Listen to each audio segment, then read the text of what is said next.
Kwese nk'aba content creator ndabizi kuzuza amasaha ibihumbi 4 ndetse no kuzuza abasubscribers igihumbi ni kimwe mu bintu bya mbere bifuna ku isi. Uwagerageje gufungura YouTube, uwagerageje gukora azi ukuntu bifuna, azi ukuntu bikora, azi n'uburyo kugira ngo umuntu abigireho aba yakoze cyane. Ariko wowe ugitangira gufungura ukiri guhangana nabyo ngufitiye bumwe mu buryo nka secret cyangwa se mu buryo bw'ibanga ushobora gukoresha nyuma y'iminsi 30 ukabasha kubigeraho ugifungura YouTube channel, which is easy. Icyo usabwa no kugira ngo bimenye no kuri no video kugeza ku musozo kugira ngo mbashe kubikunyuriramo step by step. Amazina yanjye yitwa Bex. If you're here, welcome. Akenshi iyo ugiye gufungura business urabizi neza ko hari strategy ugomba gukoresha, urabizi neza ko hari ibyo ugomba kunyuramo kugira ngo business yawe ibashe gutera imbere. Reka nkubwira akantu gatoya, ntushobora kuba successful mu buzima ubwo ari bwo bwose cyangwa se muri business yari yose utarabashije ku investing. No kuvuga ko mu Kinyarwanda cyiza baravuga ngo nta kintu na kimwe ushobora kugeraho utatanze igitambo. Igitambo ushobora kuvuga ni kimwe mu buryo bumenyerewe, ni kimwe mu bintu nageranya nk'igihe, kimwe mu bintu nageranya nko gushakisha ubumenyi, kwigomwa kugira ngo ubashe kugira ibyo ureka kugira ngo ube focus. Rimwe na rimwe hakabamo no gutanga amafaranga cyangwa se gukoresha amafaranga kugira ngo uzabashe kuyagarura ku bayafite. YouTube ni zimwe mu mbuga nkoranyambaga zishobora gutuma uba umunyamafaranga mu gihe nawe ubwawe utazi. Ishobora kukugaburira, ikagaburira umuryango wawe, ikagaburira buri muntu wari wese. Ariko kugira ngo uzabe umwe mu bantu igaburira bigusaba kudacika intege, bigusaba gukora cyane, ariko nanone bikagusaba kuba umwe mu bantu bakora ibintu byiza kugira ngo abashe kuba hejuru. Abizi iri gukora business ubuhatanye n'abantu benshi cyane, ugomba gukora ibishoboka byose rero ku buryo ugomba kuza mu bantu b'imbere. Niba abantu baza no kugushakisha byibura bagerageze kuza bagwe kuri wowe, bashobora kutakugeraho wenda ukaba ari nk'uwa gatanu, wa kabiri cyangwa se wa mbere biterwa. Rero business ndi gukikora ni kimwe nka YouTube niko nayikora. Muri iyi video ngiye kukubwira zimwe muri strategy ushobora gukoresha kugira ngo ubashe kugera ku subscribers igihumbi mu gihe gitoya cyangwa se uzuze n'amasaha 4,000 mu gihe gitoya. Strategy ya mbere, reka mbanze nkubwire ngo niba uzi ko umuntu ucika intege rwose, iyi video ntabwo yagenewe wowe, ariko ni nayo mpamvu nayikoze. Ndagira ngo nkubwire ko gucika intege atari byiza, ahubwo haguruka, gerageza wirinde ubunebwe, gerageza wumve yuko nta kintu utagera utavunitse, ubundi uzanshimira nyuma. Ikintu cya mbere cyangwa se strategy ya mbere ngenderewe kukubwira hano ni uko ugomba kubanza kuba ufite niche. Iyo bavuze niche rero bashatse kuvuga iki? Ni ukuvuga ko ni topic cyangwa se uhitamo ikintu kimwe ukora ku buryo umuntu wese uje gusacinga kuri YouTube agomba kuhitabona wowe, cyangwa se azasacinga akabona bamwe mu bantu bakora iyo topic nawe urimo. No kuvuga ko ntabwo ushobora kuvangitiranya ibintu byinshi cyane ngo abantu bazamenye ibyo ukora. Niba ukeneye kugira abasubscribers benshi cyangwa se kugira abasaha abantu benshi babashe kukureba, icyo usabwa no gukora ibintu bimwe bidahinduka, cyangwa se niyo byanahinduka ariko byibura bikabamo creativity ku buryo bisa nkaho bihuza na ya topic imwe. No kuvuga ko habaho niche nyinshi zitandukanye cyangwa se topics zitandukanye, ugahitamo ikikubereye ukurikije uko wiyumva, ikintu ubona uri passionate muri cyo akaba ari kikurikiza. Icyo gihe rero no kuvuga ko bamwe mu ba audience bawe cyangwa se mu ba subscriber bawe uwifuza kumenya ibijyanye na politics abagomba kuba ziko aje kureba kuri Bex ko byamera kose ariho hantu ugomba gushakira amakuru, kuko nta handi hantu agomba kujya. Ariko Bex niba avanga politiki, akavanga sport, akavanga umuziki, akavanga buri kintu cyose, biragoye kugira ngo azabashe guhama aho ngaho. Azahita afata umwanya yibaze niba ibyo ndi gukora cyangwa se ibyo ni muri wose gukora bidahwitse.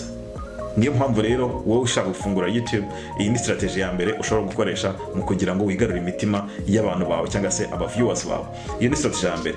Strategy ya kabiri bayita SEO, engine cyangwa se search engine optimization. Ubu buryo bukora bute? Ni ukuvuga ko niba wifuza ko ugomba kugaragara mu bantu ba mbere ugifungura YouTube, biragusaba gukurikira bino bintu ngiye kukubwira. No kuvuga ko iyo gukora video usabwa byibura kuba ufite icyo bita thumbnail, title ndetse na description.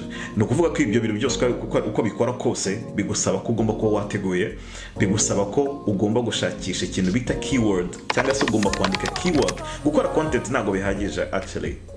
gukora content ntabwo bihagije, ahubwo iyo umaze gukora content hari ibindi bintu ukurikiza, harimo kuba ugomba gushakisha ifoto ugomba cyangwa se cover ugomba gushyira ku ifoto cyangwa se bimenyere nka thumbnail ku bantu baba content creator barabizi, ugomba gushyira kuri ya content yawe ku buryo iri buze gukurura umuntu yirebye ihita imukurura akifuza kumenya ibiri muri ya content. Iyo foto washyizeho rero igendanye na SEO ndetse ibintu wanditse kuri ya thumbnail ugomba gukora ibishoboka byose ku buryo biza no kugaragara kuri title, nanone ukabyandika muri description kugira ngo umuntu uje gusearchinga video yawe amenye ikigenderewe muri iyo video yawe, asearchinge agendeye kuri ya keyword. Ni ukuvuga ko iyo keyword igufasha kubyandika ku bintu bitatu: thumbnail, description ndetse na title, at least na tags. Icyo gihe ni ukuvuga ko ibyo wari byose wakora uri mu bantu bazi imbere cyangwa se YouTube search terms, ni ukuvuga ngo uri mu bantu b'imbere, kuko niyo mpamvu ubasha kubona abantu benshi baba barebwe baba bamaze kubikora cyangwa se babyizaho neza bakabikora. Ni ukuvuga ko nujya gukora YouTube create content, make sure ko wanakoze SEO optimization cyangwa se SEO mu rwego kugira ngo uzabashe kujya ugaragara mu bantu b'imbere, hanyuma YouTube ikurikomandinga mu bantu benshi bagiye batandukanye bitewe na niche yawe cyangwa se bitewe na topic uri kuvugaho. Ni ukuvuga umuntu wese usacinze ahita kubona mu buryo bworoheje. Number 3, forget about money. Ibagirwa ikijyanye n'amafaranga, ahubwo passion. Kora video cyangwa se kora umuziki cyangwa se kora comedy cyangwa se kina umupira, niba uri umuntu wifatira amashusho ugerageza ubikore utitaye ku nyungu izazamo cyangwa se amafaranga. Ni ukuvuga ikintu cyose ugishyizemo gushaka amafaranga rimwe na rimwe birakuvuna bikakuvunira n'ubusa, kandi iyo uza kubikora ubikunze cyangwa se uri passionate mu byo gukora, nta kabuza y'amafaranga ashobora kuzaza. Icyo usabwa ni ugukora content nziza ku buryo abakugana cyangwa se audience yawe iri kukureba yo ubwayo izishimira ibintu urimo urakora bashingiye ku bintu bari kubona. Ariko wowe nubikora ugamije amafaranga ako kanya, yes, nta muntu udakunda amafaranga, nanjye kukubwira nkunda amafaranga, ariko bigusaba ko utayashyiraho umutima cyane igihe ukora nka bino bintu bya YouTube, ahubwo ukaba ugamije kubaka umuryango, uwo muryango uzakureba uzakunda ibintu byawe ku buryo uwo muryango ari uzanakuzanira ya mafaranga bitewe n'ukuntu bakunze ibintu byawe. Ni ukuvuga ko forget about money, ahubwo focus on your passion, nicyo kintu kizaba cyiza. Number 4, ugomba gukora icyo bita high quality content. High quality content ni ukuvuga ko ugomba gukora video nziza. Ishobora kuba ifite ibintu byiza iri kuvugaho, ariko iyo video yaba itagaragara neza cyangwa utayiteguye neza, ugasanga nta mu by'ukuri abantu bari kwireba nta kintu iri buze kubamarira. Though ushobora kuba wayiteguye neza, ariko bitewe n'ukuntu utayi-uploadinze mu buryo bwiza ikagupfana ubusa. Ni ukuvuga ko mu bintu byari byose wakora, gerageza gukora ibintu byiza. Nk'uko wajya gucuruza product ari business yawe, gerageza ukora ibintu bishobora gutuma umukiriya ejo azagaruka. Gerageza utange product nziza ku buryo umukiriya bugende yirahira akayirangira n'abandi bantu. Ni ukuvuga ko ugomba gukora high quality content. Ikindi kandi ukirinda gukora ibintu byinshi cyane bidafite umumaro, ahubwo ukibanda ku kintu kimwe cyangwa se ukibanda ku kintu kimwe mu gihe gitoya cyangwa se kinini, ariko icyo kintu kikaza gifite umwimerere, sound ndetse amashusho, ibyo bintu byose bikaba bigaragara neza. Ni kimwe mu bintu bizagufasha.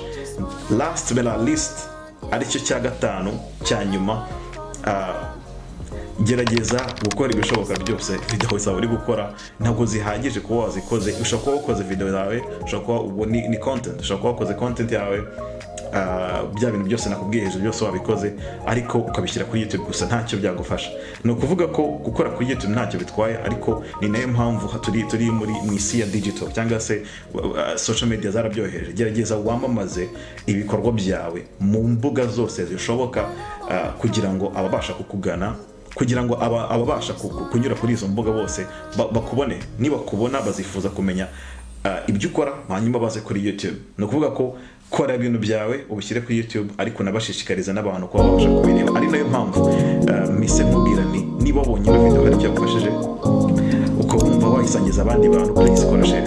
Ariko ndagusaba gukora subscribe kugira ngo n'izindi video zo tuzakora uzabube mu bantu bazabe bazibona bwa mbere.